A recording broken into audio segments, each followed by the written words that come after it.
हरे कृष्णा। जय भोलेनाथ। आप सभी का दिन शुभ और मंगलमय हो। इससे पहले की कथा सुनने के लिए आप सबका बहुत बहुत आभार। आज सुनिए फाल्गुन मास महात्म में आगे का वृतांत। मार्कंडेय जी धर्मराज युधिष्ठिर को अनेक पवित्र तीर्थों का महत्व बताते हुए आगे कहते हैं। धर्मराज युधिष्ठिर सूर्य वंश में इंद्रद्युम्न नाम से प्रसिद्ध एक राजा हुए हैं जो अयोध्या के अधिपति थे। उन्होंने पर्वतवन और कानन सहित संपूर्ण पृथ्वी का पालन किया था। उनके राज्य में चारों वर्णों के लोग अपने अपने धर्म का पालन करने में तत्पर रहा करते थे। हर गाय इच्छानुसार दूध देने वाली कामधेनु थी। पृथ्वी हरी भरी खेती से सुशोभित होती थी। एक दिन राजर्षि इंद्रविद्युम्न ने महर्षि वशिष्ठ जी से पूछा, महामुनि, मैं अश्वमेध यज्ञ करना चाहता हूँ, सो किस तीर्थ में जाकर उसका अनुष्ठान करूं? कृपया यह बताइए। वशिष्ठ जी कहने लगे कि राजन वेद वेता ब्रह्मा ऋषिगण आपको जैसी सम्मति दें उस प्रकार ब्राह्मण रीति के द्वारा आपको यज्ञ का अनुष्ठान करना चाहिए। उस समय राज्यसभा में मरीच, कश्यप, अंगीरा, गौतम, दुर्वासा, च्यवन, धूम्र, महामुनि, कव तथा और भी बहुत से उत्तम व्रत का पालन करने वाले मुनीश्वर बैठे हुए थे। महाराज इंद्रद्युम्न ने उन सब से पूछा कि किस तीर्थ में किया हुआ यज्ञ मनवांछित फल देने वाला होता है, कृपया यह बताइए। तब ऋषिगण कहने लगे कि राजन, इस काम के लिए ऋषियों ने अनेक भिन्न भिन्न तीर्थों को श्रेष्ठ बताया है। यह सुनकर दुर्वासा जी ने हंसते हुए कहा, राजन, ब्राह्मण ज्ञान की अधिकता से ज्येष्ठ माने जाते हैं। क्षत्रियों में जिसका बल और पराक्रम अधिक हो वही श्रेष्ठ माना जाता है। वैश्य का ज्येष्ठ धन और धान्य की अधिकता पर निर्भर होता है और शूद्र जन्म तथा आयु के अनुसार ही श्रेष्ठ माने जाते हैं। सातों कल्पों तक जीवित रहने वाले तीनों वेदों के ज्ञाता त्रिकालज्ञ महर्षि मार्कंडेय धर्म का निरूपण और निश्चय करने की शक्ति किसमें है? महाराज, आप नर्मदा के तट पर विद्यमान धर्मार में जाइए। वहां मार्कंडेय जी जहां बताएं उसी स्थान पर आप अपना यज्ञ प्रारंभ कर दीजिए। देवर्षि, आप जैसा कहते हैं मैं वैसा ही करूंगा। ऐसा कहकर राजा इंद्रदमन ने अपने मंत्री देवगर्भ को आज्ञा दी कि सभी सामग्री ले चलने का आदेश दिया और स्वयं वहां के ब्राह्मणों और मुनियों के साथ दिव्य वाहन पर बैठकर बड़ी प्रसन्नता के साथ अंतपुर की रानियां भी थी। सबके साथ राजा इंद्रद्युम्न धर्मार में पहुंचे। वहां मार्कंडेय जी विद्यमान थे। वहां जाकर उन्होंने मार्कंडेय व्रत पूजन किया। राजा इंद्रद्युम्न को आया देखकर महामुनि, मार्कंडेय कुशल तो है ना? बहुत दिनों के बाद दिखाई दिए हो। इन ब्रह्म ऋषियों के साथ यहाँ किस प्रयोजन से तुम्हारा आना हुआ है, बताओ। तब राजा कहने लगा कि हे ब्राह्मण देवता, मैं यज्ञ करने के लिए यहाँ आया हूँ, सो किस तीर्थ में उसका अनुष्ठान करूं, कृपया यह बताइए। सुनकर मार्कंडेय जी कहने लगे कि राजन, समुद्र पर्यंत पृथ्वी पर जितने तीर्थ हैं वे सब नर्मदा नदी में स्नान करने के लिए आते हैं। उत्तर में जितने शिवलिंग हैं और दक्षिण में जो जो तीर्थ हैं वे सब कोटि तीर्थ में लीन होते हैं, इसलिए उसका नाम कोटि तीर्थ हुआ है। भगवान शंकर ने पूर्व काल में पार्वती जी, कार्तिकेय जी, श्री ब्रह्मा जी, इंद्र आदि देवताओं के सम्मुख इस तीर्थ के महात्म्य का इस प्रकार वर्णन किया है कि ओंकारेश्वर के समीप नर्मदा में कोटि तीर्थ बताया गया है। वहां जो दान, होम, यज्ञ तथा दुष्कर तप आदि पुण्य कर्म किया जाता है उसके पुण्य का अंत नहीं है। ग्रहण काल में कुरुक्षेत्र की प्रशंसा की जाती है, परंतु नर्मदा सभी कार्यों के लिए पुण्यदायिनी कही गई है, इसलिए तुम कोटि तीर्थ में जाकर यज्ञ करो। यह सुनकर परम धर्मात्मा राजा इंद्रद्युम्न ने अमित अमित तेजस्वी मार्कंडेय जी के चरण पकड़े और कहा, हे मुनि, आपने जो कुछ कहा है उसके लिए मैं अपने ऊपर आपका बहुत बड़ा अनुग्रह मानता हूँ। इसी समय सुंदर यज्ञ विभिन्न देशों के क्षत्रिय व्रंत गो, अश्व, हाथी तथा अन्य आवश्यक सामग्री साथ लेकर मंत्री देवगर्भ भी वहां आ पहुंचे। तब राजा ने 30 योजन एक विशाल यज्ञ मंडप बनवाया। उसमें बहुत से अपने प्रमाण के अनुसार तरह तरह के कुंडों का निर्माण करवाया। यज्ञ प्रारंभ हुआ।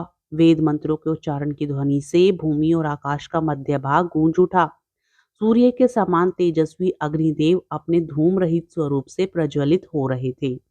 महाराज इंद्रद्युम्न ने उस यज्ञ में ब्रह्मा, विष्णु तथा शिवजी का भी आवाहन किया। वहां सभी देवता भी पधारे। राजा के यज्ञ में घी और दूध की नदियां बहती थी। जहां दही और खीर की कीच जमी हुई थी। अनेक तरह के भक्ष भोज्य पदार्थ सदा सबके लिए प्रस्तुत करते थे। देवता, मुनि तथा 4 प्रकार के प्राणी समुदाय भली भांति तृप्त हुए। अंत में ब्राह्मणों को प्रचुर दक्षिणा भी दी गई। इस प्रकार वह यज्ञ संपूर्ण हुआ। फिर ध्रुव तथा ब्रह्मपुत्र महर्षियों को विदा करके ओंकारेश्वर के स्वरूप को जानकर राजा ने उनका पूजन किया। मणि माणिक्य आदि रत्नों से पहले ओंकार लिंग को विभूषित किया। फिर गंध, तरह तरह के धूप, कपूर, अगरू, चंदन, ध्वज, छत्र, वितान, व्यंजन, दिव्य चामर से पूजा संपन्न करके इस प्रकार स्तुति की। जिस बिंदु युक्त ओंकार का योगी जन सदा ध्यान करते हैं तथा जो ओंकार स्वरूप का काम और मोक्ष देने वाले हैं, उनको बारंबार नमस्कार है। श्री ब्रह्मा, विष्णु तथा इंद्र को वर देने वाले सर्वदेवम हैं। शिव, आपको नमस्कार है। रुद्र, पुण्य से सुशोभित होने वाली जो आपकी कल्याणमयी अघोर मूर्ति है, उसके द्वारा आप मुझ पर कृपा कीजिए। आपके सब हाथ और पैर हैं, सब और नेत्र, सिर और मुख हैं।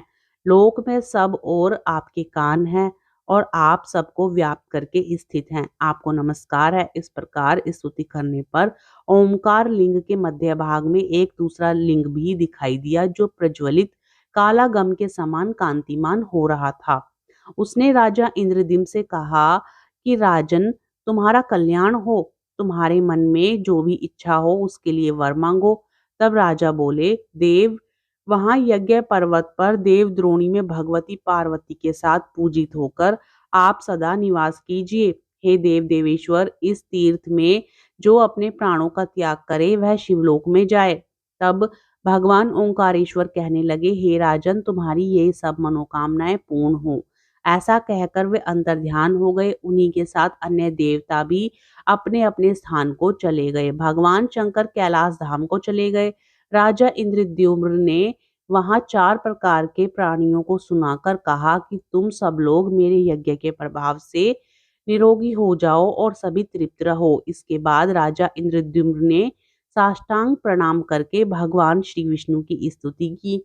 राजा ने कहा, मैं केशव अर्थात जल में शयन करने वाले, माधव अर्थात लक्ष्मीपति, श्री विष्णु, गोविंद, मधुसूदन, पद्मनाभ, ऋषिकेश, श्रीधर, त्रिविक्रम, दामोदर, वासुदेव, श्री हरि को प्रणाम करता हूँ, जो शंख, चक्र, गदा, सारंग, धनुष और वनमाला से विभूषित है।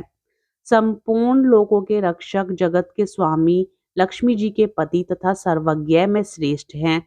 उन भगवान श्री श्रीधर, शीश और श्रीनिवास को मैं नमस्कार करता हूँ।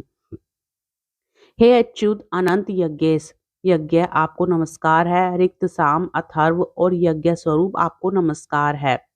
नरसिंह, मत्स्य, वारा और कूर्म रूप धारण करने वाले आपको नमस्कार है। हे पवित्र वाहन पर आरूढ़ होने वाले, हे गरुड़ ध्वज, आपको नमस्कार है। जो सहस्त्र मस्तकों वाले, सकल निष्फल जाने वाले, योग्य, अंतर्यामी, अध्यक्ष तथा सबके आदरण हैं, उन भगवान नारायण देव को मैं नमस्कार करता हूँ। दैत्यों का अंत करने वाले देवता श्री हरि को मैं प्रणाम करता हूँ। हिरण्य, पृथ्वी तथा यज्ञ को अपने गर्भ में धारण करने वाले, अमृत की उत्पत्ति के हेतु श्री विष्णु को मैं नमस्कार करता हूँ। हे वासुदेव, श्री गर्भ और ज्ञान गर्भ स्वरूप आपको नमस्कार है। प्रभु, आपने ही संपूर्ण चराचर जगत की सृष्टि की है। आप ही प्रत्येक युग में सृष्टि, पालन और संहार करने वाले हैं। आपके सब और नेत्र हैं, सब और मुख हैं। आप अव्यक्त और जानने योग्य हैं। संपूर्ण विश्व के आत्मा प्रकाशक और सबके भीतर निवास करने वाले आपको नमस्कार है। आप सूर्य, वायु, अग्नि और चंद्रमा हैं। हे देव देवेश्वर, आप ही धाता, इंद्र और प्रजापति हैं। हे सूर श्रेष्ठ, आपकी ही कृपा से मेरे यज्ञ की सिद्धि हुई है। राजा के द्वारा की हुई इस स्तुति को सुनकर शंख, चक्र और गदा धारण करने वाले भगवान विष्णु कहने लगे कि राजन, मैं तुमसे अत्यंत प्रसन्न हूँ, इसलिए तुम कोई वर मांगो।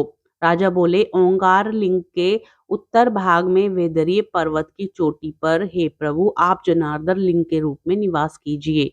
यहाँ विधि पूर्वक आपकी पूजा करके मनुष्य श्री विष्णु धाम को प्राप्त हों, पशु पक्षियों की योनियों में ना जाएं और लोक में भी प्रवेश ना करें।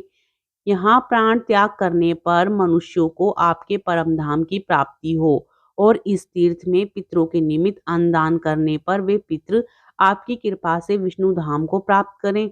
तब भगवान विष्णु कहने लगे, राजन, मैं यही अवतार धारण करूंगा और तुमने जो कुछ मांगा है वह सब मेरी कृपा से अवश्य ही पूर्ण होगा। ऐसा कहकर शंख, चक्र और गदा धारण करने वाले भगवान विष्णु अपने धाम को चले गए। हे युधिष्ठिर, उस यज्ञ से ही वह पर्वत समस्त संसार में पुण्य तीर्थ के रूप में विख्यात हुआ। सिद्धेश्वर लिंग को भी ब्रह्मा और नारायण शवर को श्री हरि का स्वरूप समझो। इसके श्रवण से, कीर्तन से मनुष्य विष्णु लोक में सम्मानित होता है। इसके बाद सत्यव्रत परायण राजा ने तीर्थों की स्तुति करते हुए कहा कि पितरों का उद्धार करने के लिए समस्त तीर्थों को मेरा बारंबार नमस्कार है। तीर्थ बोले, महाभाग्य अत्यंत प्रसन्न है, तुम हमसे मनवांछित वर मांगो। राजा ने कहा, हे तीर्थकंठ, आप सब लोग मुझ पर अनुग्रह करके ओंकार के समीपवर्ती तीर्थ में निवास कीजिए। तब तथास्तु कहकर तीर्थों ने नर्मदा नदी की इस प्रकार स्तुति की। अनेक कल्प पर्यंत स्थित रहने वाली तथा महादेव जी की सर्वोत्कृष्ट कला स्वरूपा नर्मदा देवी को हम नमस्कार कर रहे हैं। सब लोकों में अत्यंत प्रसिद्ध और नदियों में श्रेष्ठ नर्मदा जी को हम शीश झुकाते हैं।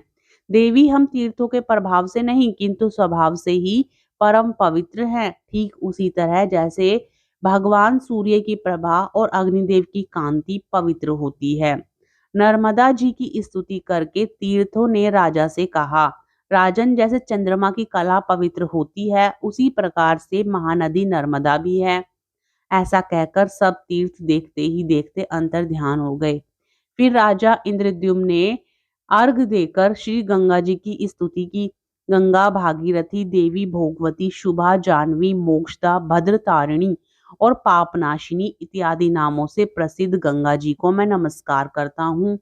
हे माता, आप ही स्वर्ग में देवादिदेव से वंदित मंदाकिनी कहलाती हैं। आप ही वेद माता, गायत्री, उमा और कात्यायनी हैं। देवी, आपको साक्षात महादेव जी ने अपने सिर पर धारण किया है। इससे अधिक आपके विषय में और क्या कहा जा सकता है। भगवान चंद्रशेखर को छोड़कर दूसरा भला कौन आपकी स्तुति करने में समर्थ है।